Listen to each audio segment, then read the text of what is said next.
Hello, everybody. Josh Brown here, back for another great episode on Franchise Euphoria. Well, today's episode is brought to you by IndieFranchiseLaw.com, a leading resource in the franchise space to help you if you're considering buying a franchise, turning your business into a franchise, or growing your business through a licensing or franchise structure. So go on, check it out, IndieFranchiseLaw.com. I think you'll find a lot of valuable and free information as you continue to kind of weigh franchising and licensing and the growth of your business.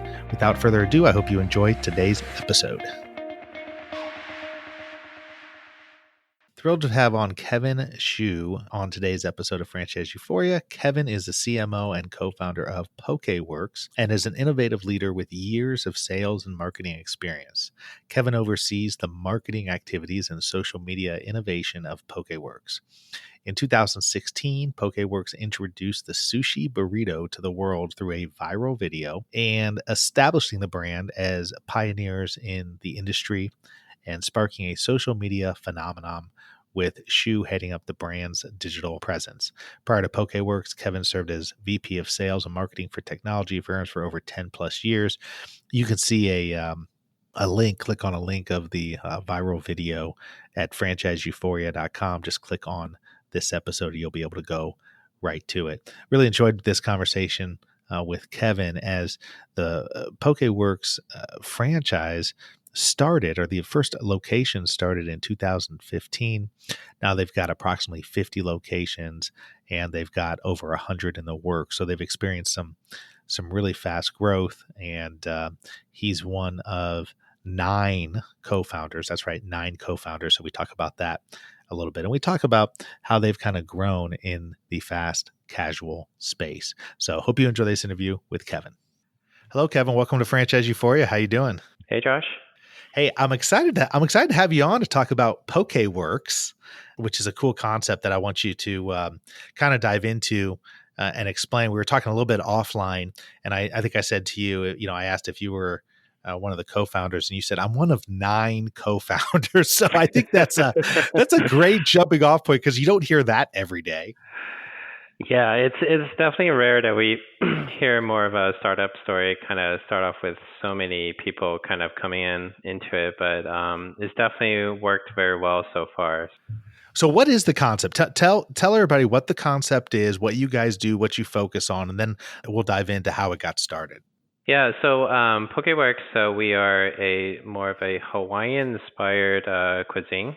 If you're not familiar with poke is essentially more of a sort of a salad that's sort of diced protein, more traditionally more raw fish protein, and is mixed with different ingredients that are fresh ingredients like vegetables, fruits, and different marinades such as sesame oil based, soy based, etc. So for Pokeworks, we actually taken that cuisine to be able to elevate it to something that's a little bit more conducive to more of how people, starting to becoming more creative, more build your own concept. So we have our own called Poke Your Way.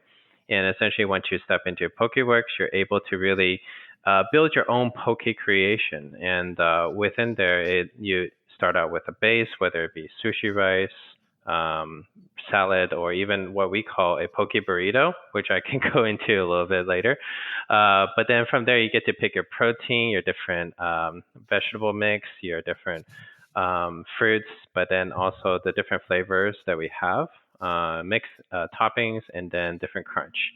And really, at the end of the day, you have a very sort of savory, healthy, sustainable bowl to be able to walk away with. So it's kind of like Chipotle, but with poke. That's the most simplest way to describe it, yeah, instead of me describing the long-winded version. No, I like the way you described it because it kind of gives folks a picture of it. I mean, that's what I love about, with a podcast, obviously it's audio, but I love when somebody can describe sort of what it looks like. And the way you described it, it sort of feels like you walk in, you kind of go through a line and you pick Mm-hmm. your ingredients. You guys either put it into a bowl, you put it into a wrap, Mm-hmm. you pay, and then you've probably got, some seating there. So Yeah. what's the footprint size? Is it about 1,000 square feet or a little bit bigger? Well, I would say on average is about 1,000 to 1,500 square feet. A lot of the concept itself is kind of a grab and go sort of takeout, but for the most part, we have sizes that range up to 25 to 3,000 square feet sometimes. But for the most part, we've seen ourselves very much in sort of either a metro area that is a lot of walking traffic, or even within more suburb areas, to be able to have an area where people can be able to go for lunch, dinner, weekend traffic as well. So you launched this thing, you and your co-founders launched this thing in 2015, which is only, 4 short years ago, if that. I think I read on your website that now you've got over 100 and some locations that are hmm sold hmm with your, I think you're approaching 100 locations that are open across the US. I mean, that's phenomenal. That's really fast growth. Tell me a little bit about how you guys came up with the concept, who sort of inspired the concept, and then how you grew it. Yeah, absolutely. So, 4 years seems like very quick, but for us, we've been going at it day to day, so it definitely feels a long journey to this point. But for us, we started in 2015, initially in the beginning part to be able to develop out the concept. It's kind of your classic startup story, being started in a garage, sanitary garage, where we would basically test out the concept a little bit. We all came actually from different sort of restaurant family experience as well. Yeah, where'd you guys So, come from? Yeah, I figured because for you guys to launch this thing and have this fast growth, you had to have mhm. a restaurant background. So what background did each of you bring? So, so for three of the founders, actually started more as they had a previous concept that they did roll out national, and they had over 20 plus locations. It was more of a sit down restaurant concept, whereas the other founders actually came from other lines of businesses, and even though we came from other lines of businesses in that sense, previously, when we grew up, even for myself, we grew up in sort of restaurant families. So, my parents own and started and owned a couple of restaurants just coming into whenever they came into this country. It's a very classic immigrant story type of starting point. But, for us, we kind of been in sort of restaurant space in some way somehow. But in this case here, we actually with the nine founders really came together with a very diverse sort of background, and as well as really fitting into all aspects that kind of needed to be able to build a business foundation from the start in the right way. So for us, when we got together in that sense, we really wanted to build a very sustainable business. Getting into the first couple of locations, even though it's definitely going to be more of a trial to see how things are gaining traction. We want to be able to then sort of scale up in a good sustainable way as well. So New York being our first location in end of 2015 became that starting point. We opened basically right next to on 37th Street, but then right next to a Chick-fil-A. Actually, it was the first Chick-fil-A that was That's a good spot to be.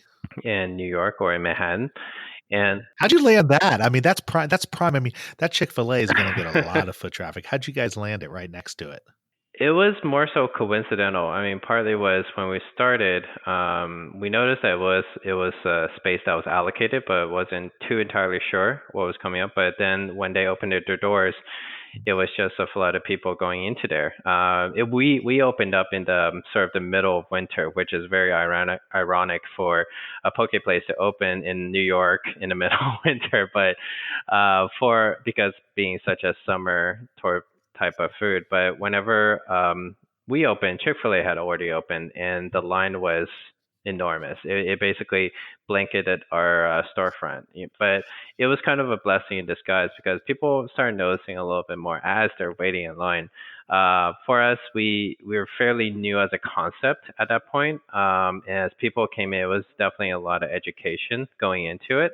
But whenever we definitely started hitting the ground running in terms of of spreading the word, we want to really push it through social media. So we really push really hard to be able to say, hey, please Instagram your creation. And that was at a point in time when Instagram and food really started ramping up quite a bit in 2015.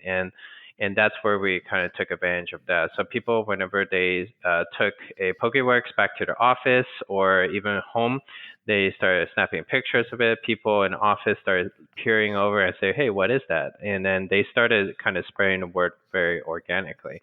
And just fast forward maybe 2 or 3 months, the line started building up to where there's like more of a 45-minute hour wait. But then whenever a news media organization, Insider Food, came in like ninjas. They basically came filming our poke burrito and ducked out. And our store manager,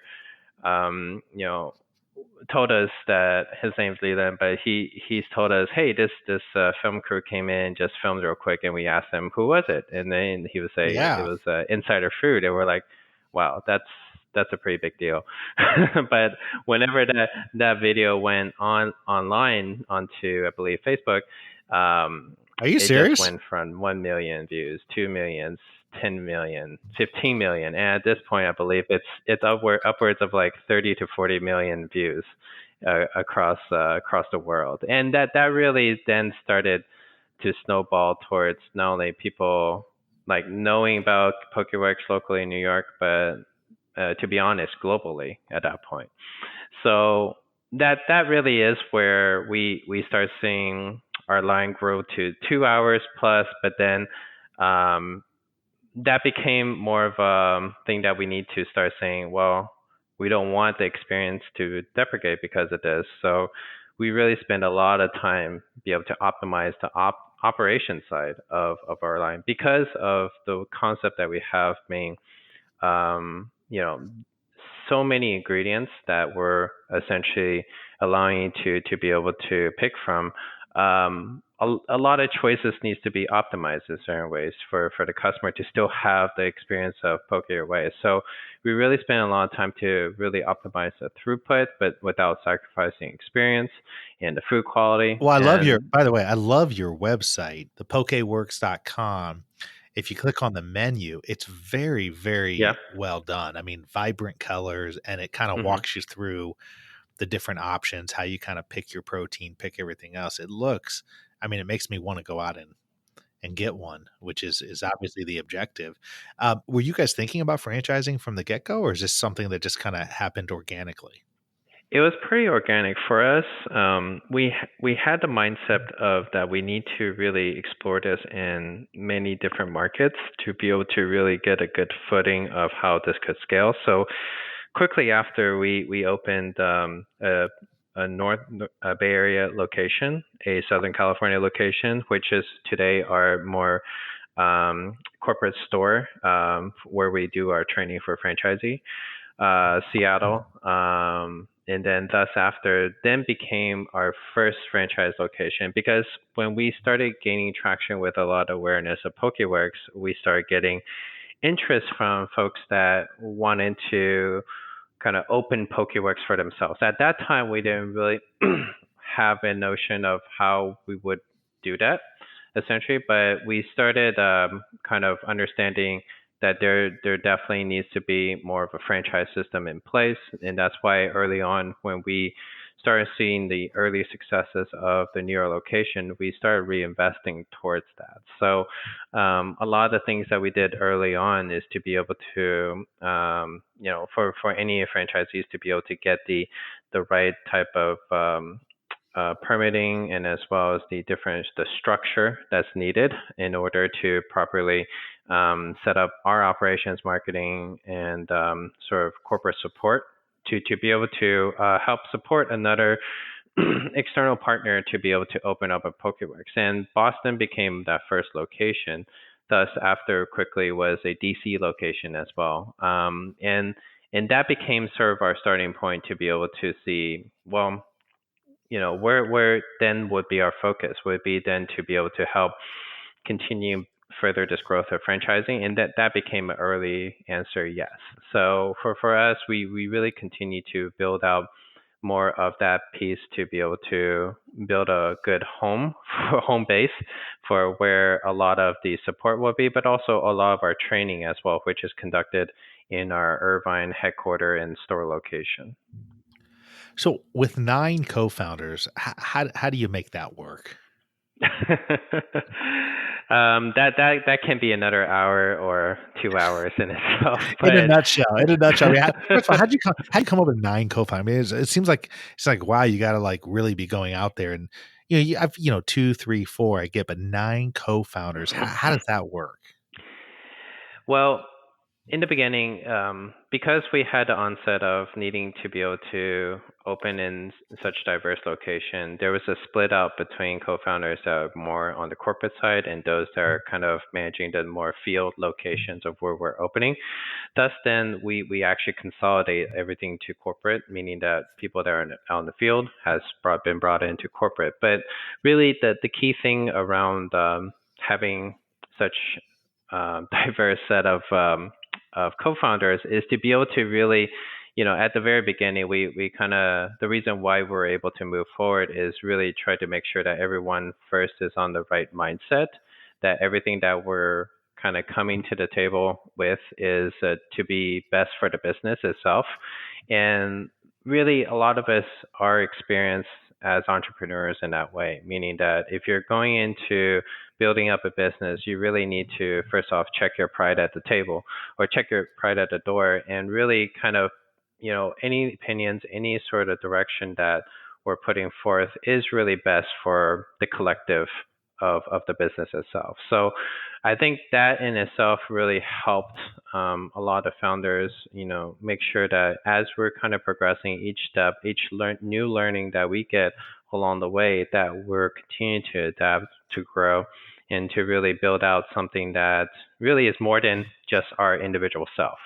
so since then, we really kind of we continue to stride in that way. For us, there's also more backstory to the 9 founders, meaning that some of us are brothers, some of our cousins, some of us are essentially it becomes more of a family affair almost. Where are you That from, we're Kevin? You said you were an immigrant. Where are you from? my parents are. So my parents immigrated Okay. to this country from Taiwan. I was born in Okay. Texas myself, but I grew up mostly in Texas, but after college, everywhere else. So I would say, like, if you point to a city, probably like 50% or 60% chance I might, 60-70% chance I might have lived there before. So So now with the co-founders and so forth, I mean, how do you guys divvy up? Because as you well know and have learned, I have to imagine once you turn a business into a franchise, your role as an owner changes. I mean, you're now not just concerned with your corporate locations. I hmm think you guys have 10 or 11 at this point. yeah. You're concerned with the overall brand, building it out, where you're going to expand to, how you bring on the right franchisees, hmm how you keep things fresh, not only in the store, but in terms of operationally and software and the value that you're providing to the franchisees. I mean, you got to think about all these things. So, how has the roles or have the roles changed for the founders? And are there still? I mean, who's really involved? I mean, are there just a few of you that are involved in the day to day at this point? Well, I would say majority are involved in the day to day, just because as we scale up, it definitely requires definitely more of the focus and attention to be able to make sure there's proper coverage in place. And like you say, in order to really get this going in the right direction, it needs to be able to say that, for our CEO, Mike Wu, he definitely covers the vision of where the brand is going, and as well as how it's being represented with along every facet of the company, whether it be the marketing side, the new R&D side, the operations side, etc. So, being that piece, each of us then from there as the co-founders will kind of be divvied up into very specific areas such as development, operations, marketing, supply chain, HR, etc. So it really kind of kind of trickles down from there. But from there, because we have our focus areas, and someone like our CEO, Mike Wu, will be able to kind of keep things together, we really believe that that's really worked well in how we can be able to continue to not only manage the growth, but also grow within each of those specific domain areas as well. With our remaining few minutes here, what type of franchisees are you guys looking for? I mean, who's the ideal type of franchisee? What kind of experience do they bring to the table that you guys are looking for in terms of your growth? Honestly, it's really about very passionate, entrepreneurial type of business owners that maybe have demonstrated success in the past, building up businesses. For us, definitely the preference is if there are restaurant experience in the past, but it's not necessary. For us, we have our more so our 12-day sort of 2-week training that we have that helps you get to what you need to be able to open and successfully run a Pokeworks restaurant. But for us, we usually look for very like-minded type of business startup owners out there, and that really kind of helps us as we grow too, because for us we continue to improve upon our own processes and going to in today's standards we have over we actually have almost 50 locations open, not 100 locations, but we're getting there. But we have signed up about 140 plus locations into the next 2 to 3 years perspective. So That's right. I got that. Yeah, on your website it says you're hoping to have 100 open by 2020 or the end of 2020, I think. yeah, and that number is actually continuing to grow. And so from right now, we just opened about 2 months ago our first Mexico location, and they're starting to grow out the more Mexico area. For us, we're definitely looking on to more international locations, such as, well, we have a Vancouver location, but we just signed on a new multi-unit franchisee in Canada as well. But for us, we also have strategically partnered up with a company called Torido, which is a Japanese-based sort of fast casual holdings company. They have their own concept, which is Marugame Udon, which has over 1,000 plus locations in Asia and US. But they also have a portfolio of fast casual restaurants that we have been included into, that we have been able to really align with in terms of thinking, but also what sort of systems and best practice structures that they've been able to kind of align us with as well. So did they buy out the whole business, or you guys still have ownership? No, we still have ownership. So we are still the original founders, but also we still own majority. So that in itself is sort of a win-win in that sense, because with a lot of franchisees that we have today, but also the brand itself is still a growing brand, and we want to be able to make sure that it kind of seeks out to what we envisioned it to be. So I know you said internationally. Are you guys looking at? It sounds like you're looking at multi-unit developers. People come in and open one, but then have the ability to open up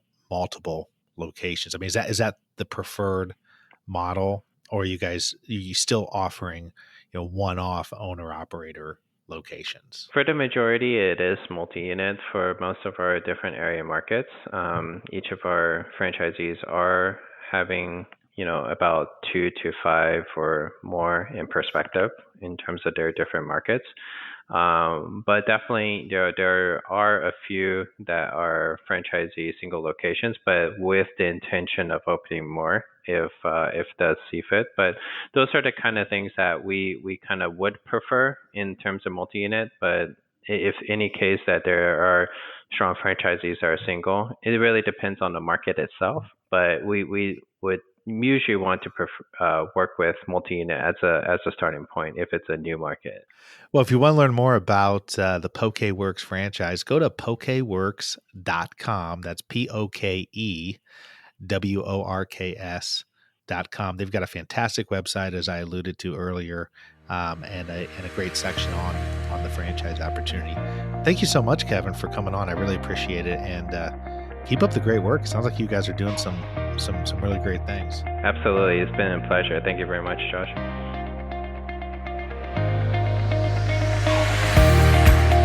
Thank you so much for tuning in for another episode of Franchise Euphoria. If you enjoyed this episode or have enjoyed the podcast in general, I would really appreciate it if you could go to iTunes and leave me a rating and review. It really helps to get this podcast out to more and more people. So the easy way to do it is go to iTunes and in the search box, put in Franchise Euphoria. You will then see my cover art and you click on my smiling face that says Franchise Euphoria and then click on the link that says ratings and reviews. It's that simple, but boy, oh boy, does it mean the world to me when people leave ratings and reviews. And like I said, it really helps get the show out there. Once again, would love it if you would go to iTunes and leave a rating and review if you enjoyed this episode or other episodes of the show. And until the next time, happy franchising.